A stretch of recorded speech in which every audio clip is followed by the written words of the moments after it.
sua TV. Não? Você sabia que as fibras óticas que passam dentro de mim e levam até você esta imagem perfeita são mais finas que o fio do seu cabelo? Tá brincando? É isso mesmo, dá só uma olhada. As fibras óticas são atualmente a base das comunicações. Elas são usadas na transmissão de imagens, voz, dados, ou seja, em TVs, telefones, computadores. Além de melhorar as telecomunicações, as fibras também estão presentes em equipamentos e uma infinidade de aplicações em microeletrônica, engenharia, medicina.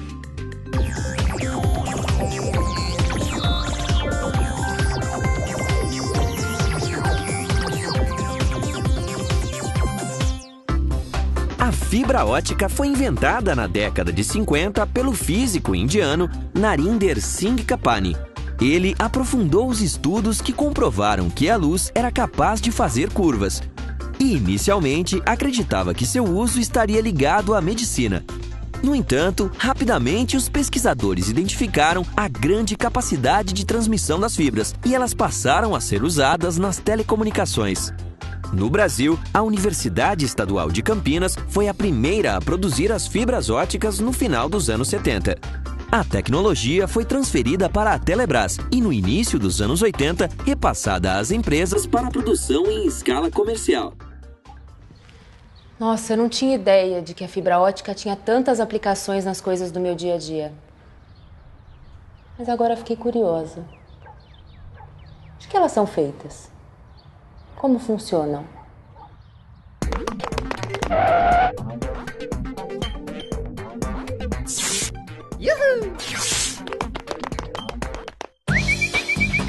As fibras óticas são fios longos e finos de vidro muito puro, agrupados em feixes, chamados de cabos óticos. Se você olhar de perto uma única fibra, verá que ela possui 3 partes principais. O núcleo, um minúsculo centro de vidro no qual a luz viaja. A interface, que é o material óptico externo, que circunda o núcleo e reflete a luz de volta para ele. E a capa protetora, que é o revestimento plástico que protege a fibra de danos e umidade. Existem basicamente 2 tipos de fibras óticas. As fibras monomodo possuem núcleos pequenos e permitem o uso de apenas um sinal de luz pela fibra e geralmente utilizam o laser como fonte de geração de sinal. E as fibras multimodo, que possuem núcleos maiores e usam fontes luminosas de baixa intensidade, como os diodos emissores de luz, os conhecidos LEDs.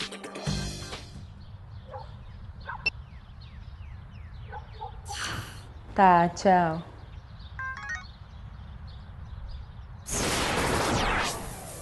Imagine um facho de luz sendo projetado em um corredor com paredes revestidas de espelhos. Tá certo, mas como é que a fibra ótica transmite a luz? Como é que a luz chega de um ponto a outro? A luz entra por uma extremidade, vai sendo Refletida nas paredes e acaba saindo pelo outro lado. É exatamente assim que acontece em um cabo de fibra ótica. A luz viaja através do núcleo, refletindo constantemente nas interfaces. Como a interface não absorve nenhuma luz do núcleo, a onda de luz pode viajar grandes distâncias. Esse princípio é chamado de reflexão interna total.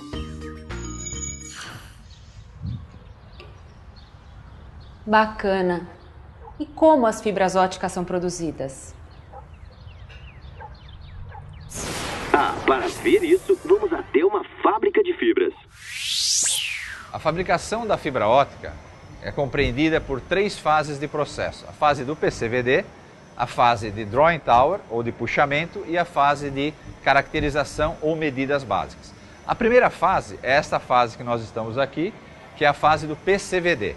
Nada mais é do que partimos de um tubo de quartzo, que é um tubo oco, por isso, vamos fazer algumas deposições de camadas internas utilizando alguns dopantes, que são o tetracloreto de silício, tetracloreto de germânio e freon. Com isso, o objetivo é formar um perfil de índice de refração para que a luz possa se propagar ao longo de todo o seu caminho. Basicamente, é como se eu estivesse formando um espelho e a luz fosse refletindo ao longo da sua propagação. Essa formação de camadas, são umas 1.500, vão formar o que nós estamos vendo aqui. Basicamente, é um tubo de quartzo e depois todas as camadas depositadas a nível desta máquina, que é um forno de indução. Estamos na fase de colapsamento. Essa fase é onde transformamos o tubo já depositado na primeira fase e transformamos ele numa preforma ou um bastão, o que é o coração da fibra óptica onde vai se propagar a luz. A máquina com que fazemos isso é uma máquina que denominamos de RIC, ou seja, é um forno de indução que através de aquecimento transforma o tubo em um bastão. Um processo simples que por uma ou duas ou três camadas ele vai aquecendo o tubo e ele vai se contraindo até se tornar esse bastão que é a preforma que vai se tornar depois a fibra óptica. O estiramento da fibra óptica é a segunda fase do processo de fabricação. É onde transformamos a preforma, que foi produzida na fase de PCVD, em fibra óptica propriamente dita. O início é inserimos esse tarugo, esse cilindro de vidro, num forno de indução a 2000 graus. Esse forno vai derreter o vidro e vai tornar esse vidro em 125 microns. Os 125 microns de vidro receberá um revestimento polimérico para a proteção mecânica da fibra óptica. Esta é a fase final do estiramento da preforma, onde as fibras são bobinadas em bobinas de 500 km, já com o revestimento polimérico aderido à mesma.